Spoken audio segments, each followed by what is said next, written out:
ఎటువంటి సమస్యకైనా ఫోన్ ద్వారా జ్యోతిష్యం చెప్పబడును. కుటుంబ సమస్యలు, ఆర్థిక సమస్యలు, ఆరోగ్య సమస్యలు, వ్యాపార సమస్యలు, ప్రేమ సమస్యలు, కోర్టు సమస్యలు, పెళ్లి సమస్యలు, విదేశీ ప్రయాణం, రాజకీయ సమస్యలు, మానసిక సమస్యలు, భార్యాభర్తల గొడవలు, చేతబడి నివారణ, గుప్త నిధుల పరిష్కారం కోసం ఎటువంటి సమస్యలున్నా గురుగారిని సంప్రదించండి.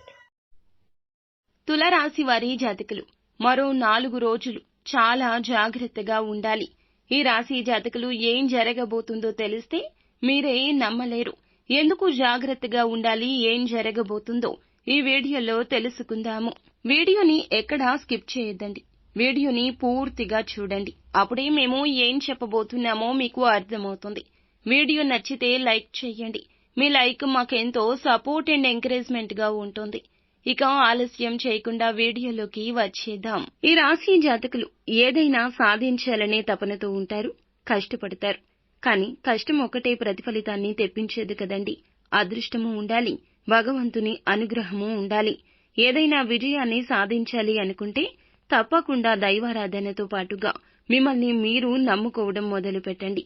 ఈ రోజుల్లో మనం ఏం చేస్తున్నామంటే బాగలేదని అనుకుంటాము. చాలా మందిని చూడండి, అవిటి వాళ్లను చూడండి, ముష్టి వాళ్లను చూడండి. వాళ్లతో పోల్చుకుంటే మనం బాగున్నామని చెప్పుకోవాలి. ఒకరితో పోల్చుకోకూడదు. ఎప్పుడు కూడా ఎవరి జీవితం ఎలా ఉండాలి దేవుని నిర్ణయం. కాబట్టి ఎప్పుడూ కూడా దైవ నామస్మరణ చేసుకుంటూ వెళ్లిపోండి. చక్కగా మిమ్మల్ని మీరు నమ్ముకుంటూ ముందుకు సాగిపోండి. ఇంకొక తప్పు చేస్తున్నారు. మీలో మీరు సందేహపడిపోయి ఏ ఒక్క పని చెయ్యలేకపోతున్నారు. దైవారాధన చేసిన తర్వాత కూడా ఇలా జరుగుతుందో లేదో అంటూ సందేహాన్ని వ్యక్తం చేస్తున్నారు. ఇలా మనసులో పెట్టుకుని పనులు చేస్తే ఎప్పుడూ ముందుకు సాగవు. దేవుడే తోడు ఉన్నాడని ఒక అడుగు ముందుకు వేసి పని మొదలు పెట్టాలి. ఇలా చేస్తేనే పని పూర్తి అవుతుంది. అయితే ఈ రాశివారు మీకు సంబంధించిన విషయాలను తల్లిదండ్రుల వద్ద మాత్రమే, ముఖ్యంగా ఈ యొక్క 4 రోజుల్లో వారితో మాత్రమే సంప్రదింపులు జరపండి. వేరే వారి దగ్గర చెప్పవద్దు. ముందుగా మీరు చేయబోయే విషయాన్ని వేరొకరికి చెబితే పనిలో ఆటంకాలు కలగొచ్చు. అందువల్ల ఆ పని పూర్తి కాదు. కావున మీ యొక్క శత్రువులకు కూడా మీ యొక్క విషయాలు తెలిసిపోతాయి. గోడకు కూడా చెవులు ఉంటాయి అనే విషయాన్ని గుర్తెరిగి నడుచుకోండి. వారు మీ నాశనాన్ని మాత్రమే కోరుకుంటారు. ఇలా ఎవ్వరికీ ఏమీ చెప్పొద్దు. ఈ 4 రోజుల్లో కొంచెం జాగ్రత్తగా ఉండాలి. కానీ అదృష్టమైతే లక్క పట్టిందని చెప్పుకోవాలి. మీకు ముఖ్యంగా ఇప్పటి ఈ 4 రోజులు 100% కూడాను శుభవార్త అయితే వినబోతున్నారు. మీరు మిఠాయిలు పంచుకొని ఆనందాన్ని వెలిబుచ్చేంత గొప్ప శుభవార్తగా చెప్పొచ్చు. కొత్తగా ప్రారంభాలు మొదలు పెడతారు. ప్రారంభాలు ఇలా మొదలుపెట్టి ఏమైతే పనుల్లో ముందుకు వెళ్లాలి అని ఆలోచిస్తున్నారో అవన్నీ పూర్తయి విజయం వస్తుంది. ప్రతిదీ అనుకున్న విధంగా జరుగుతుంది. అనుకున్న గమ్యానికి చేరుకుంటారు. అన్నింటిలో విజయాలు సాధిస్తారు. నూతన వస్తువుల కొనుగోలు, ఈ సంకల్పం కూడా నెరవేరుతుంది. కొంతమంది మిమ్మల్ని చూసి వెనక్కి లాగేసే ప్రయత్నం కూడా చేయొచ్చు. కావున ఎవరి మాటలకు బెదిరిపోవద్దు. మీరు ఏం చేయాలనుకుంటున్నారో ఆ పనులు చేస్తూ వెళ్ళండి. వెనక్కి లాగేసేవారు ప్రతి చోట ఉంటారు.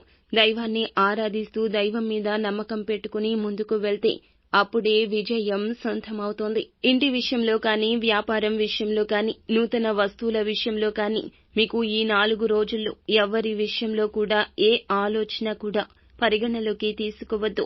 ఉద్యోగంలో ప్రమోషన్స్ కానివ్వండి, ఇలా ఏమైనా కానివ్వండి, వీటి వల్ల మీరైతే ఆర్థిక అభివృద్ధిని కూడా చూడబోతున్నారు.